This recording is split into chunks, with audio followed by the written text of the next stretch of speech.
Captain Zekthar pressed his scaled fingers against the command console as the Starwind dropped out of hyperspace with a violent shudder that made the entire crew grab their stations. The massive exploration vessel had been traveling for 3 days straight to reach the Sol system, following coordinates that their scouts had marked as containing a primitive species worth monitoring. The blue glow of the hyperspace engines faded from the viewports as real space materialized around them, but something was terribly wrong. Where Earth should have been floating in its orbital path around the yellow star, there was nothing but empty space and a scattered field of gray asteroids tumbling slowly through the void. Zekthara blinked his large eyes several times, thinking perhaps the navigation computer had made an error. But the star charts confirmed they were exactly where they needed to be. The third planet from the sun was simply gone. Commander Yelanara rushed to her science station, her tentacles dancing across the sensor controls as she ran every scan the ship possessed. The readings made no sense at all. The asteroid field contained traces of carbon and iron, the basic building blocks of life and civilization, but scattered across millions of cubic kilometers of space instead of gathered together on a single world. She turned to face her captain. With confusion written across her blue-tinted features, the humans were supposed to be barely capable of leaving their own atmosphere according to the last scout report. They had primitive chemical rockets and simple satellites, nothing that could threaten even the weakest council member species. The scouts had recommended leaving them alone for another few hundred cycles until they developed proper, faster-than-light technology and could be approached for peaceful contact. Dr. Quinder emerged from his laboratory compartment, having felt the ship drop from hyperspace. As the expedition's lead archaeologist, he had been looking forward to studying human culture and perhaps collecting some artifacts from their developing civilization. Instead, he found himself staring at what appeared to be the remains of an entire world broken apart and scattered like cosmic dust. The Vorthan captain stood from his command chair and walked closer to the main view screen. His species had been exploring the galaxy for over 1,000 years, and they had seen worlds destroyed by warfare, consumed by their own stars, or shattered by asteroid impacts. This was different. The debris field was too uniform, too organized. Natural disasters created chaos, but this looked almost deliberately arranged. Yelanara called out from her station that she was detecting some kind of artificial signal coming from the edge of the solar system. The transmission was weak but clearly not natural background radiation. She routed the signal through the ship's translation computers and waited for the results. After several minutes of processing, the computer announced that it had found a pattern in the transmission and was attempting to decode it. The bridge fell silent as everyone waited to hear what message might be hidden in the signal. Even the ship's engine seemed quieter than usual, as if the Starwind itself was holding its breath. When the translation finally came through the speakers, the words were simple but absolutely chilling in their implications. The message repeated over and over in what the computer identified as several different human languages before settling on the most common one. "Thank you for your interest in the Sol system," it said in a calm and polite tone. "The residents have relocated. Please update your star charts accordingly." The message was signed by something called the Earth Colonial Administration. Zekthara ordered his crew to locate the source of the transmission immediately. They found it broadcasting from a small automated beacon positioned near the orbit of the system's outermost planet. The beacon itself was nothing special, just a basic radio transmitter powered by solar collectors. But its mere existence raised more questions than it answered. If the humans had been as primitive as the scouts reported, how had they managed to relocate an entire planet's worth of people and resources? More importantly, where had they gone and why had they bothered to leave a polite message behind for anyone who came looking for them? Dr. Quinder requested permission to launch a probe into the asteroid field to collect samples for analysis. He wanted to confirm that the debris actually came from what had once been Earth and not from some other source. The captain approved the request. Though he suspected they already knew what the analysis would reveal, the probe returned after 6 hours with fragments of rock, metal, and other materials that told an incredible story. The samples contained traces of refined metals that could only have come from an advanced industrial civilization. There were microscopic fragments of concrete, glass, and plastic materials that matched what their databases said human cities should contain. Most disturbing of all were the organic traces that suggested the planet had been carefully dismantled rather than destroyed in some catastrophic event. Commander Yulanara reported that her deep scans of the surrounding space had detected faint energy signatures leading away from the Sol system toward the outer rim of the galaxy. The signatures were old, probably decades or even centuries, but they suggested that whatever had happened to Earth and its inhabitants had been a gradual process rather than a sudden disappearance. The crew worked through their sleep, psychoanalyzing the data and trying to make sense of what they had discovered. Every new piece of information only made the mystery deeper and more unsettling.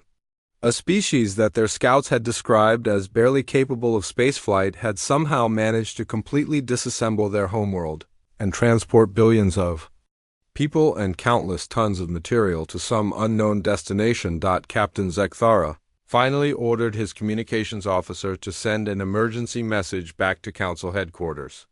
The message was brief but urgent. "Earth is gone," he reported. "The humans are not what we thought they were. Request immediate assistance and guidance." As the Starwind prepared to begin a more detailed investigation of the Sol system, every crew member understood that they had stumbled across something that would change how the Galactic Council viewed humanity forever. The question was whether that change would be for better or worse, and whether they would live to find out the answer. The automated beacon continued its polite broadcast into the void, thanking visitors for their interest and suggesting they update their star charts. Somewhere in the vast darkness between the stars, humanity was waiting. Admiral Kethver received the emergency transmission from Captain Zekthara while attending a routine strategy meeting on the Council flagship Nexus Prime. The message was so unexpected and disturbing that he immediately dismissed his staff and called for an emergency session with the other fleet commanders. Within hours, 3 of the Council's most advanced exploration vessels were racing toward the Sol system at maximum speed. The journey took 2 days, during which Admiral Kethver studied every available report about humanity and their supposed primitive civilization. The files painted a picture of a young species that had barely learned to split the atom and was still fighting wars with chemical explosives and metal projectiles. Their most advanced spacecraft were simple chemical rockets that could barely reach their own moon. Nothing in the record suggested they possessed the technology to relocate an entire planet. Agent Morden of the Shriek Intelligence Division arrived aboard his own stealth vessel just as the main fleet dropped out of hyperspace. His ship was designed to be nearly invisible to most sensor arrays, and he had spent the journey running advanced scans of the Sol system from a safe distance. What he found waiting for them was even more puzzling than the original reports had suggested. The asteroid field where Earth should have been was not random debris from a destroyed world.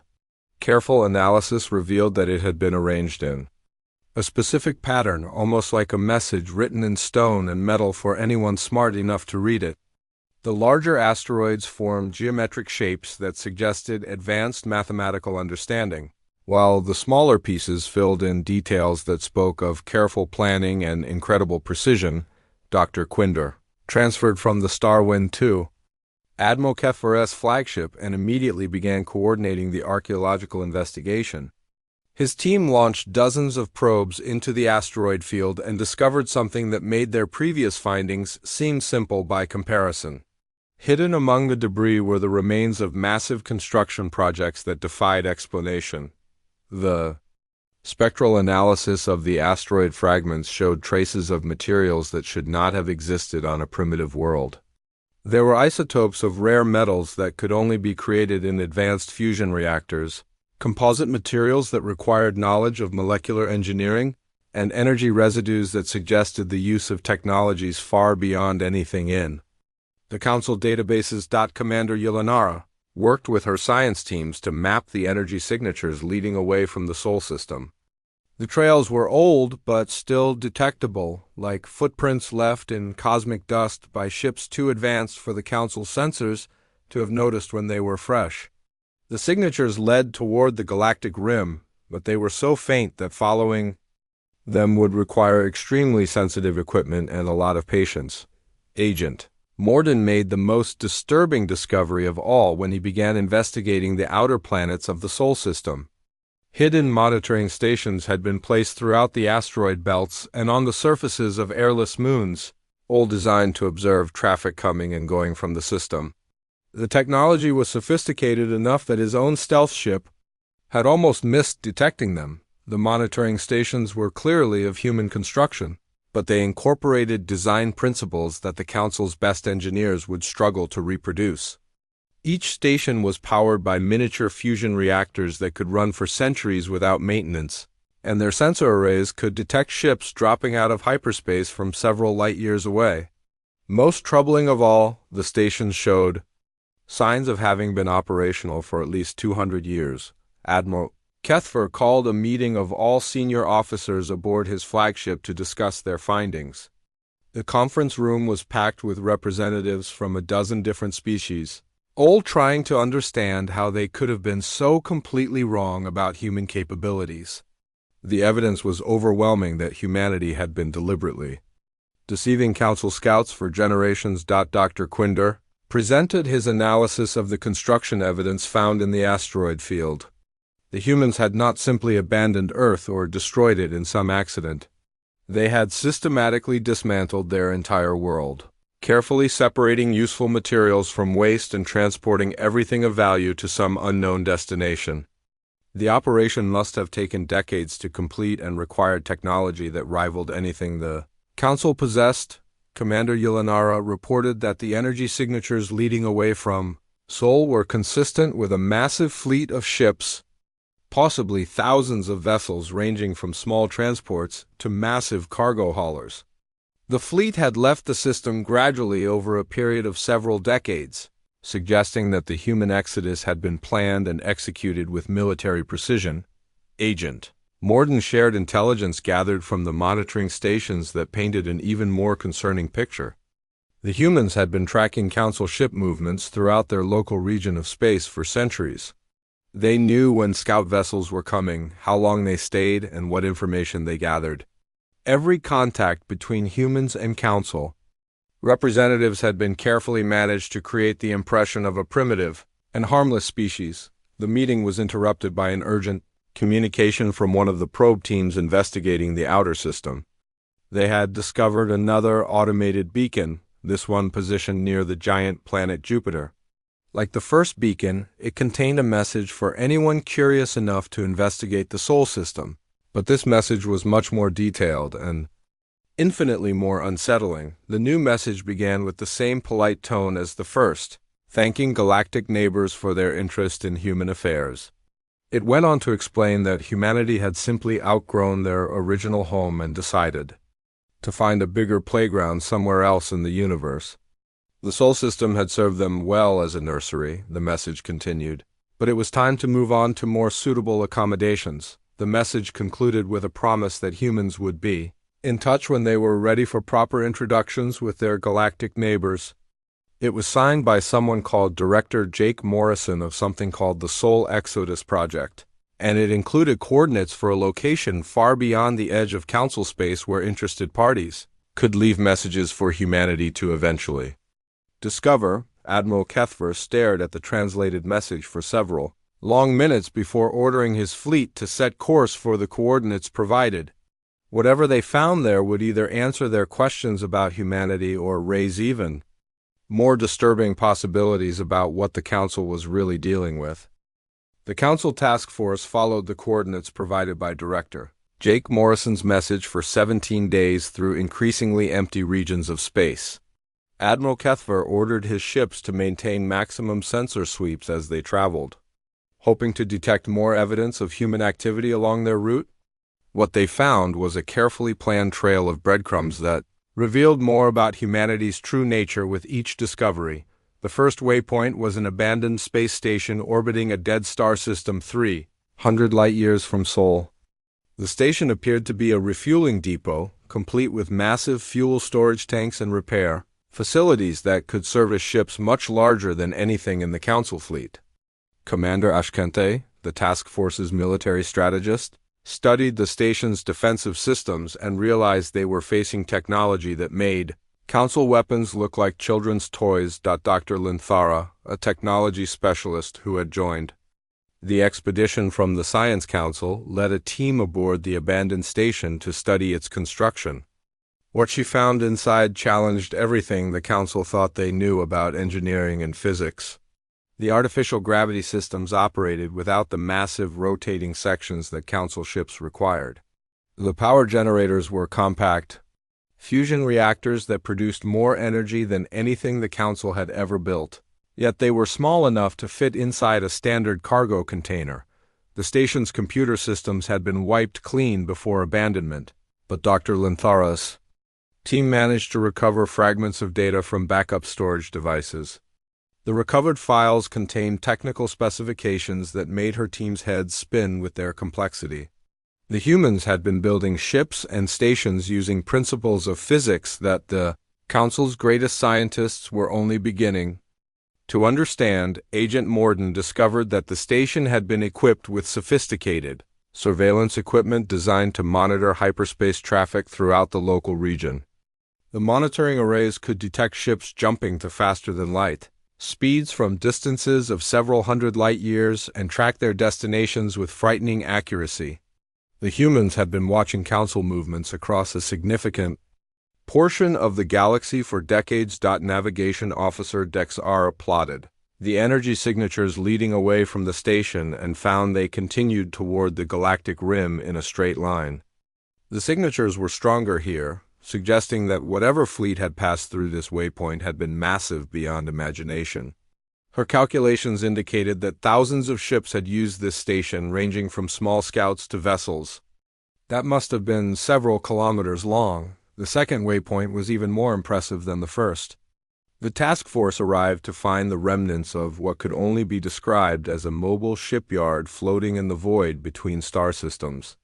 The facility had been partially dismantled before abandonment, but enough remained to show that the humans had been capable of building entire fleets of starships in deep space without needing to rely on planetary resources. Commander Ashkente studied the shipyard's remains with growing alarm. The construction bays were designed to build ships using modular components that could be quickly assembled or reconfigured for different purposes. The humans had clearly been preparing for something that required a massive fleet of versatile vessels, and they had been doing it for much longer than anyone had suspected. Dr. Linthara's analysis of the shipyard technology revealed that the humans had solved problems that had puzzled Council engineers for centuries. They had developed manufacturing techniques that could produce complex components in zero gravity with precision that exceeded anything possible on planetary surfaces. Their metallurgy was so advanced that they could create materials with properties that seemed to violate known physical laws. The most disturbing discovery came when Agent Morden found evidence that the humans had been reverse engineering Council technology for generations. Hidden workshops contained partially disassembled Council devices that had been studied and improved upon.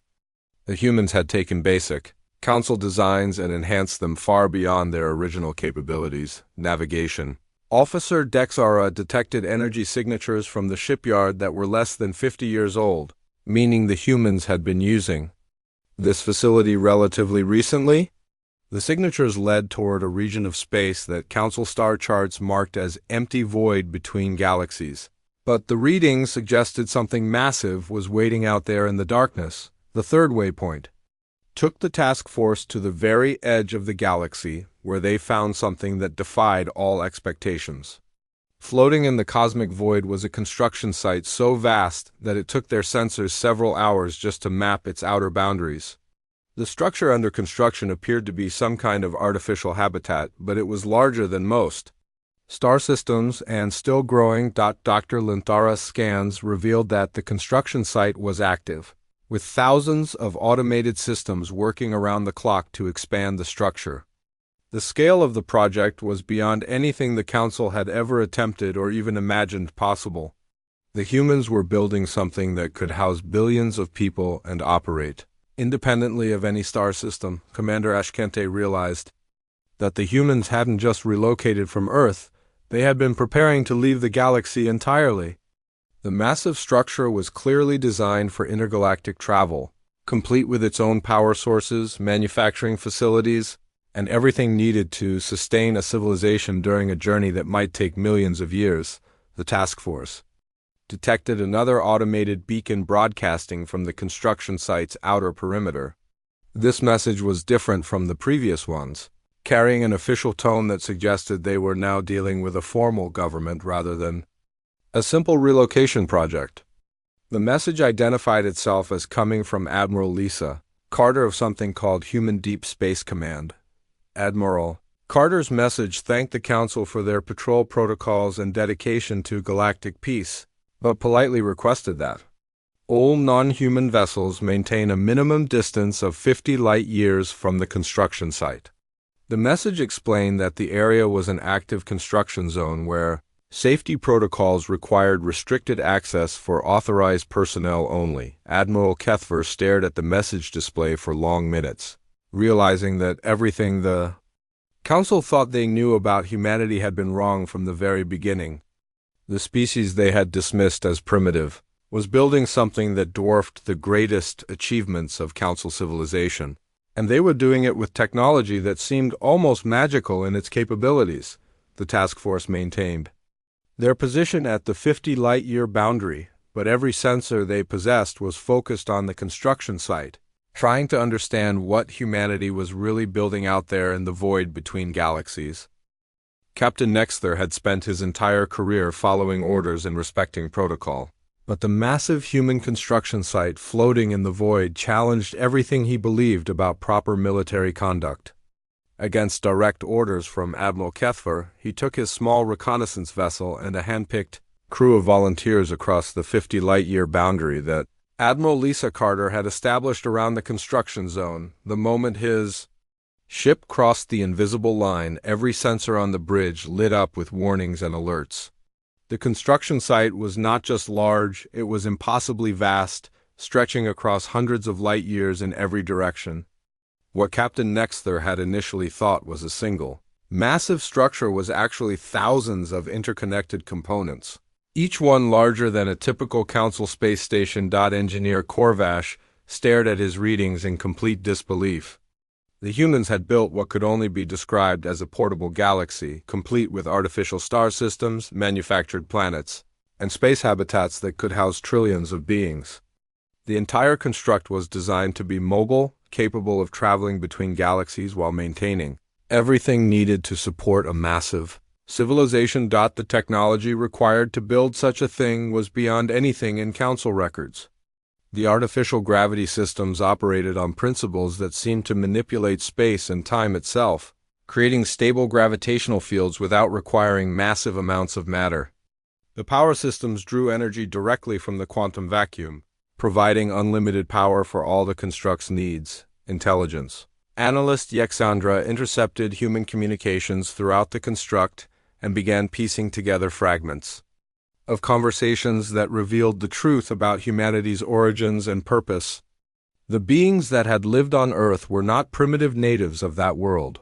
They were caretakers left behind by an ancient civilization to watch over the younger species that would eventually develop in the galaxy. The intercepted communications spoke of duty cycles measured in millions of years, of reports filed to authorities that existed somewhere beyond the edge of known space, and of protocols for dealing with species that had reached certain levels of technological development. Humanity had been watching and protecting the Council species since before most of their civilizations had learned to use fire. Captain Nexther's ship was detected by human patrol vessels before it could penetrate very far into the construction zone. To his surprise, the humans did not attack or capture his vessel. Instead, they were politely but firmly escorted to a meeting facility positioned at the outer edge of the construct. The escort ships were beautiful and terrifying in equal measure. clearly built for purposes that went far beyond simple transportation. The meeting facility was itself larger than most Council capital ships, designed with architecture that somehow felt both familiar and alien at the same time. Captain Nexther and his crew were greeted by two humans who introduced themselves as Fleet Admiral Ben Rodriguez and Colonial Director Kate Sullivan. Both appeared to be middle-aged by human standards, but something in their eyes suggested they had seen far more than any mortal being should witness.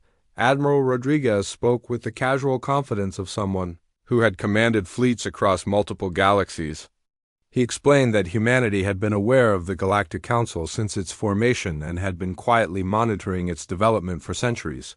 The primitive humans that Council scouts had observed on Earth were volunteers who had remained behind to ensure that the younger species had time to mature without interference.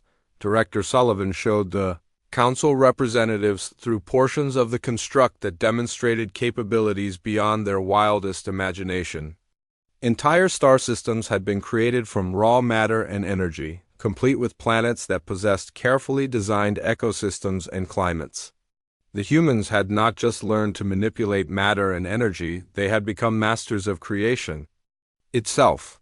The construct contained libraries that held the complete history of hundreds of civilizations, including detailed records of every Council species from their earliest development to their current state.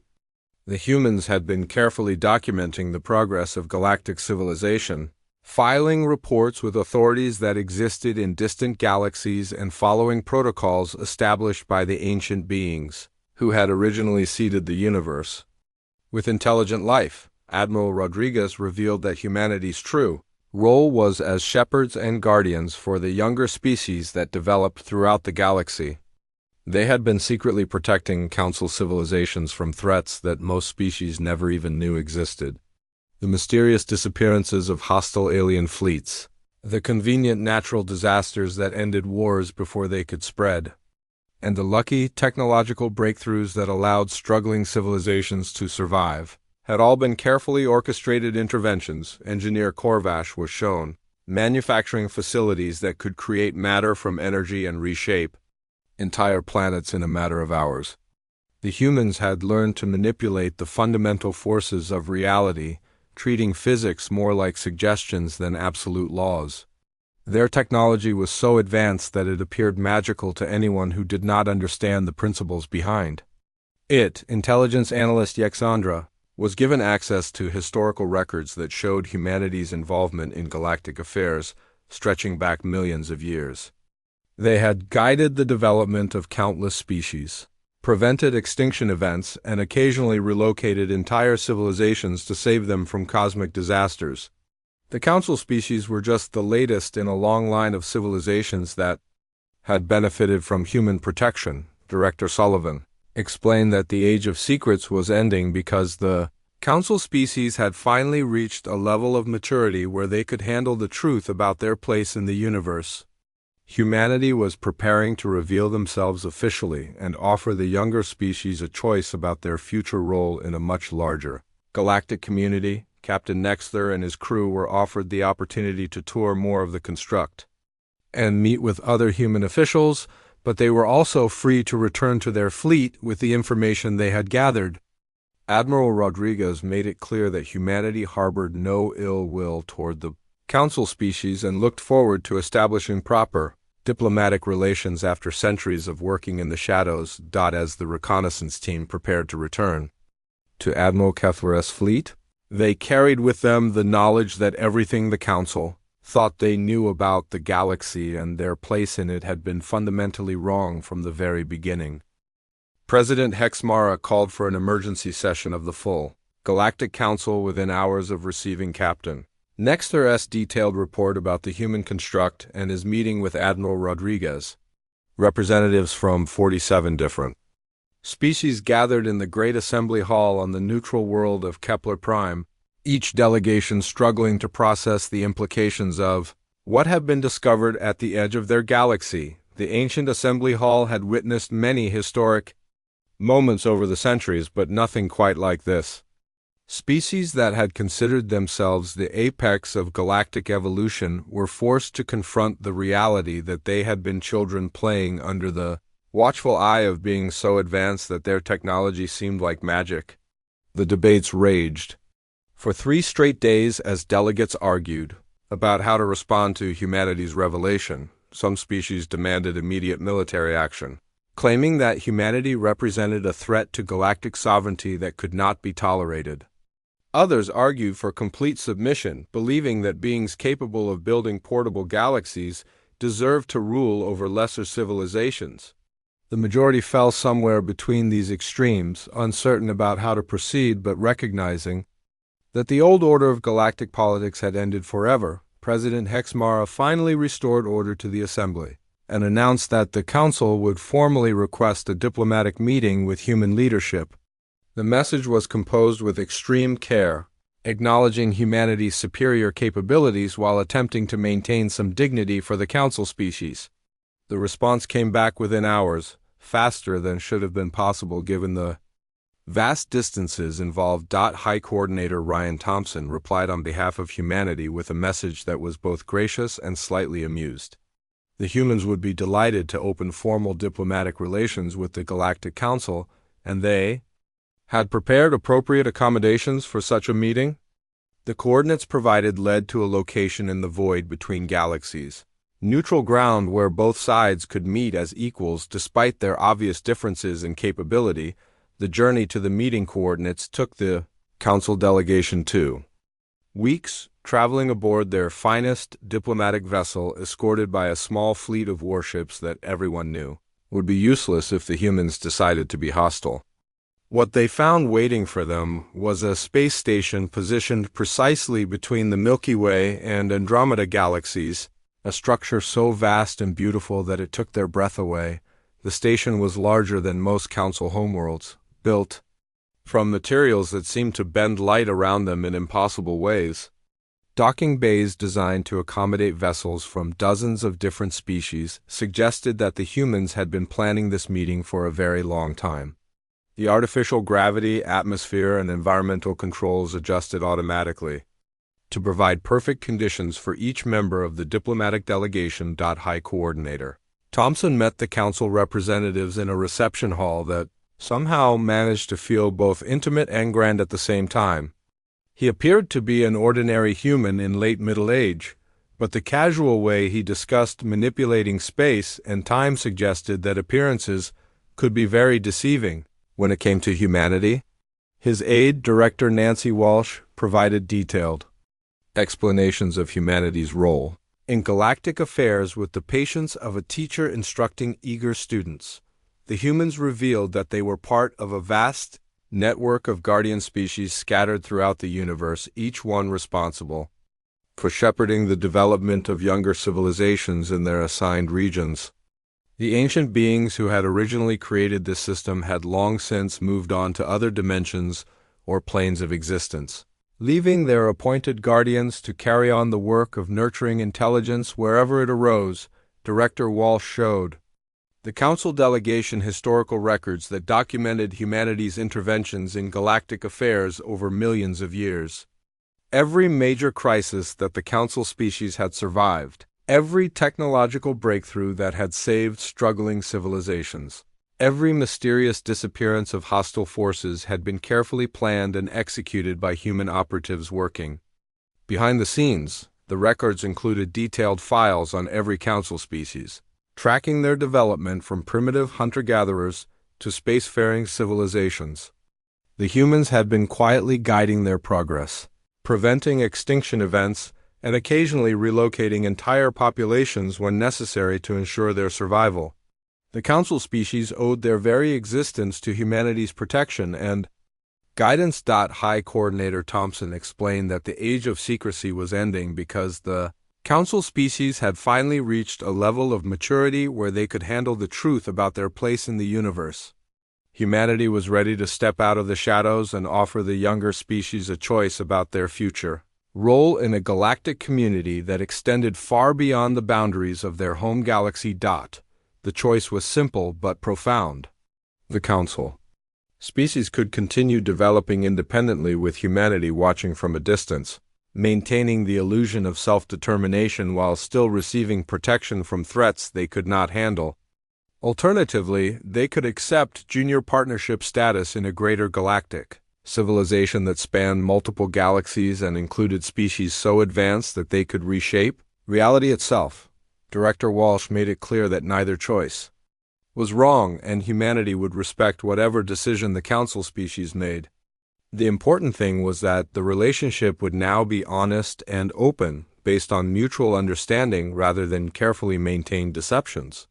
The humans had grown tired of hiding their true nature and were eager to work with their galactic neighbors as partners rather than secret guardians. The Council delegation spent 3 days touring the station and meeting with various human officials who explained different aspects of the greater galactic community.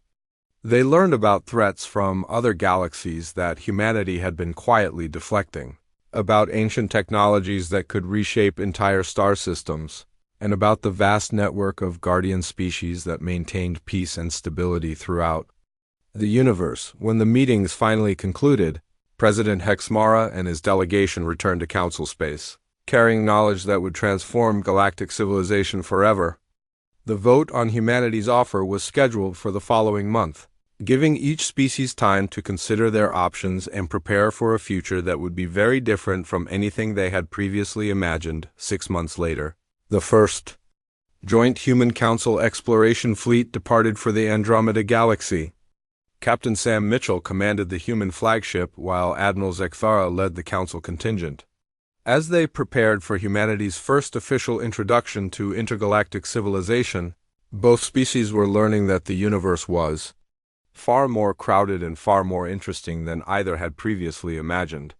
The galaxy that the Council had thought was theirs alone was actually just one small part of a cosmic community that stretched across dimensions they were only beginning to understand.